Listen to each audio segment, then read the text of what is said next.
मोदी कॅबिनेटमध्ये ज्यांना त्यांना हवं त्यांना ठेवलं, त्यांना कॅबिनेट मंत्रिपदं दिली आणि ज्यांना ते आता नकोसे झालेत अशा जे त्यांचे जे सहकारी पक्ष होते त्यांना त्यांनी डच्चू देण्यासाठी प्रत्येकाला त्यांनी काय केलं असेल तर राज्यमंत्रीपद ऑफर केलं। जसं आपण बघितलं अजित पवारांना राज्यमंत्रीपद ऑफर केलं, शिंदेना राज्यमंत्रीपद ऑफर केलं आणि कुठेतरी जे खरं हवं होतं, खरं द्यायला हवं होतं ते त्यांनी दिलेलं नाही।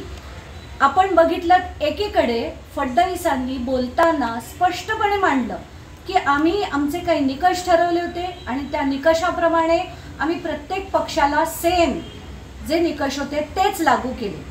पण मग तुम्ही एकीकडे बोलताना म्हणता की आम्ही का देऊ शकलो नाही अजित पवारांना, निकष लागू होत नव्हते, पण दुसरीकडे तुम्ही कुमारस्वामी असो, चिराग पासवान असो, चिराग पासवानचे 5 MP होते आणि कुमारस्वामीचे 3 खासदार होते। असं असताना त्यांना तुम्ही कॅबिनेट मंत्रिपद देता आणि ह्यांना तुम्ही फक्त राज्यमंत्रीपद ऑफर केल्यासारखं करता।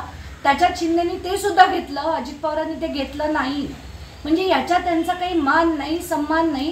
कुठेतरी मला वाटतं आता त्यांना हे सगळे नकोसे झाले, डोईजड झालेत आणि आता ते त्यांना काढण्यासाठी भाजपला एक हाती सत्ता आणण्यासाठी त्या सगळ्यांना त्यांची रवानगी करणार असं दिसतंय।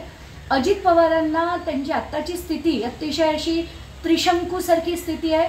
ते ना घरके ना घाटके अशा मध्य अवस्थेत ते आहे आणि त्यांना मला नाही वाटत पुढे कुठल्याही राजकारणात काहीच उरणार आहे, कारण ते शरद पवार गटातही जाऊ शकणार नाही आणि भाजपच्या युतीबरोबर ते राहू शकणार नाही। एबीपी माझा, उघडा डोळे बघा नीट।